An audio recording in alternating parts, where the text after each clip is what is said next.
নিয়ে জুলাই অভ্যুত্থানের ঘটিয়েছিলাম। ছাত্র জনতার অভ্যুত্থানের মাধ্যমে শেখ হাসিনা পালিয়ে গেছে, বাংলাদেশে একটা নতুনভাবে বাংলাদেশ সৃষ্টি হয়েছে। সেই বাংলাদেশে এখনও পর্যন্ত আমাদের দাবিগুলো পূরণ হয়নি। এখানে আহতরা এখনও পর্যন্ত হসপিটালে কাতরাচ্ছে এবং যাদেরকে উন্নত চিকিৎসা দরকার ছিল তাদেরকে দেওয়া হয়নি।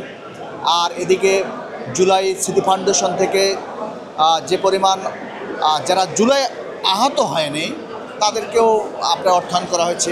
এই ভুলগুলো জুলাইতে ছিল।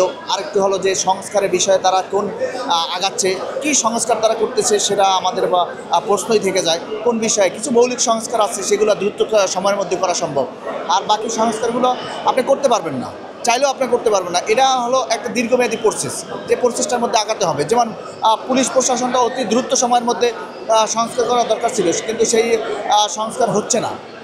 আমরা দেখেছি সেই সংস্কার আমাদের হয়নি। আর একটা বিষয় হলো যে আমাদের আরও একটা সংস্কার হওয়ার কথা ছিল, যে নির্বাচন কমিশন সংস্কার করে দ্রুত সময়ের মধ্যে একটা জনগণের ম্যান্ডেটের ভিত্তিতে বাংলাদেশে একটা নতুন সরকার আসবে। সেই সরকারে আমরা প্রত্যাশায় আমরা এখনও আছি। জুলাই অভ্যুত্থানে যারা আসলে শহীদ হয়েছে তাদের কতটুকু খোঁজখবর নেওয়া হয়েছে সেটাও একটা প্রশ্ন থেকে যায়। তাদের ফ্যামিলিগুলো, তাদের পরিবারগুলো কোথায় আছে, কিভাবে আছে সেটা আমরা জানি না। সঠিক তথ্য এখন পর্যন্ত আমাদের শহীদদের তালিকা প্রকাশ করা হয়নি। আমরা দেখেছি যে আসলে অ্যাকচুয়াল কতজন মানুষ মারা গেছে এই জুলাই অভ্যুত্থানে সেটা তালিকা এই সরকার প্রকাশ করতে পারেনি। এখনও কিছু লাশ আমার জানা মতে বা শোনা মতে এখনও বিভিন্ন হসপিটালে আছে এবং বেয়ারিশভাবে আছে।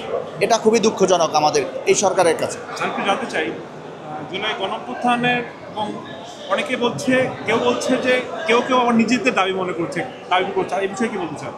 আমি একজন জুলাই আন্দোলনের সম্মুখ সারির ছিলাম। কিভাবে কোঅর্ডিনেট করেছি, কিভাবে আন্দোলনকে বেগবান করেছি, 16 তারিখ থেকে শুরু করে একদম টেনে নিয়ে গেছি, সেটা আমি ভালো জানি। এটা যদি কেউ মনে করে যে না তারাই করেছে, শুধু তারাই এটার হর্তাকর্তা, তাহলে এটা ভুল ভাবতেছে। এটা কখনোই তাদের এটা যদি ভুল ভাবে, এটা যদি তারা ভেবে থাকে তাহলে তারা ভুলের জগতে আছে। আমি একজন ছাত্রদলের সাবেক একজন ছাত্রদল কর্মী। আমি তিতুমির কলেজের সাবেক ভারপ্রাপ্ত সেক্রেটারি, এখনও আছি ছাত্রদলে।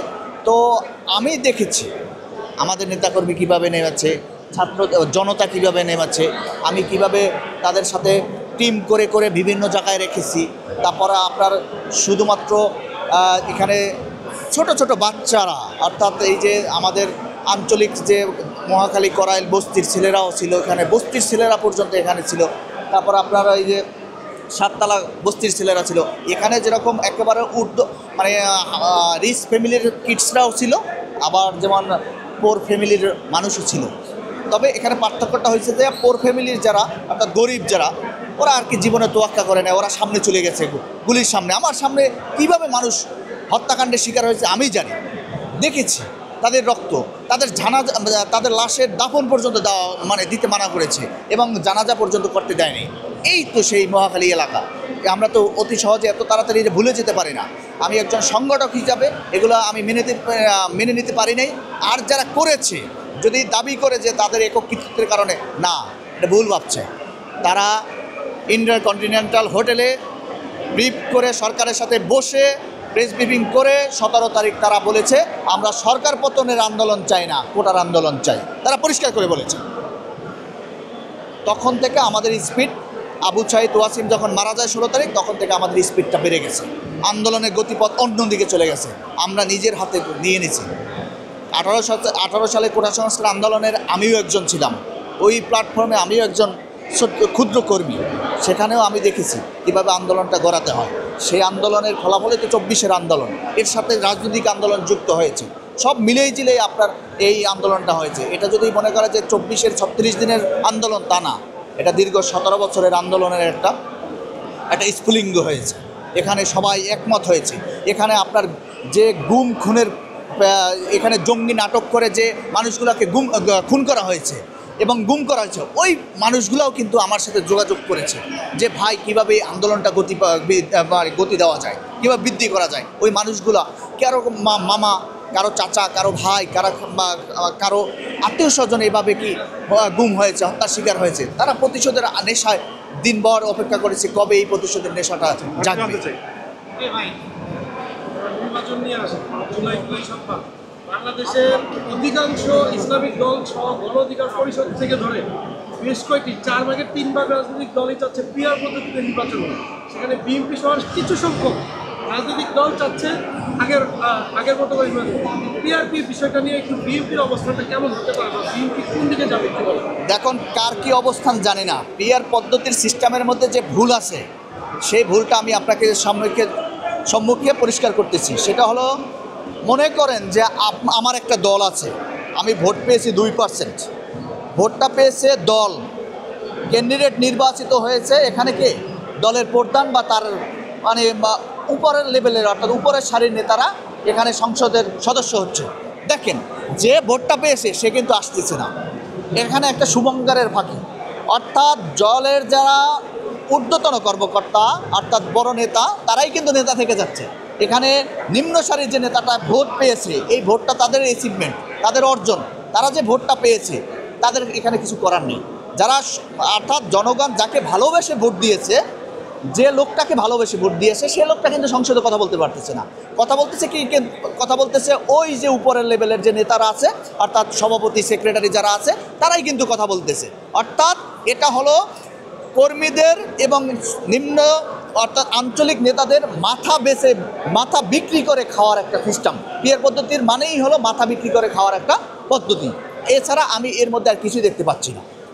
একটা হতে পারতো যে না, একটা হলো যে সরকার গঠনের ক্ষেত্রে যে ঠিক আছে, যে দলগুলো আছে তাদেরকে কিছু আসন ছেড়ে দেওয়া হবে, অর্থাৎ বিগত দিনগুলোতে যেটা হয়েছে সেই পদ্ধতিতেই পিওর ছিল যে না, ওই অঞ্চলের মানুষ তাকে ভালোবেসে ভোট দিয়েছে।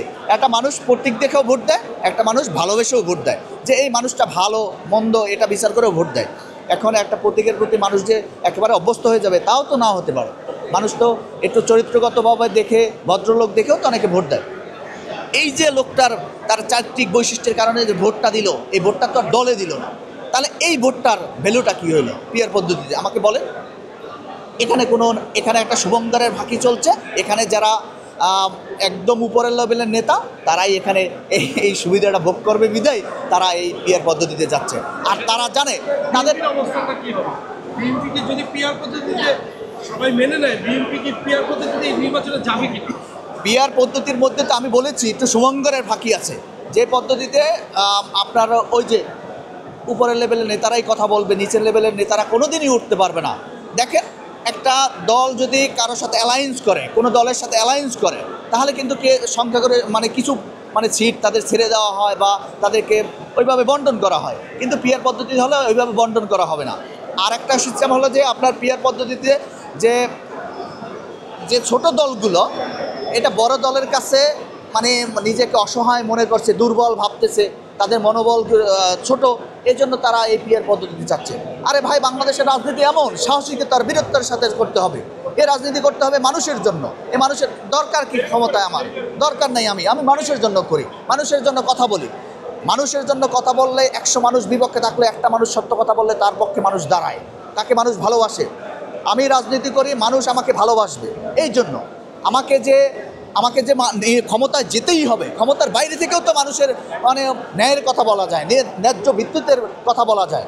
আপনি এটা দেখছেন যে অনেক মানুষ, বড় বড় নেতারা বাংলাদেশের, তারা কিন্তু সংসদে যায় না, আজও পর্যন্ত সংসদে যায় না, কিন্তু মানুষের কাছে গ্রহণযোগ্যতা আছে।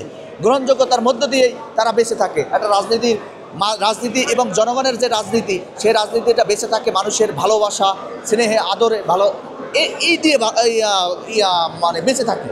ক্ষমতায় গেলে কি হবে জানেন? ক্ষমতায় গেলে হবে, মনে করেন যে কিছুটা পকেট বাড়ি হবে তাদের, আর তাদের বাচ্চা কাচ্চারা ইউরোপ আমেরিকায় পড়াশোনা করবে, এই সুবিধাটা পাবে। এই হলো পিআর পদ্ধতি।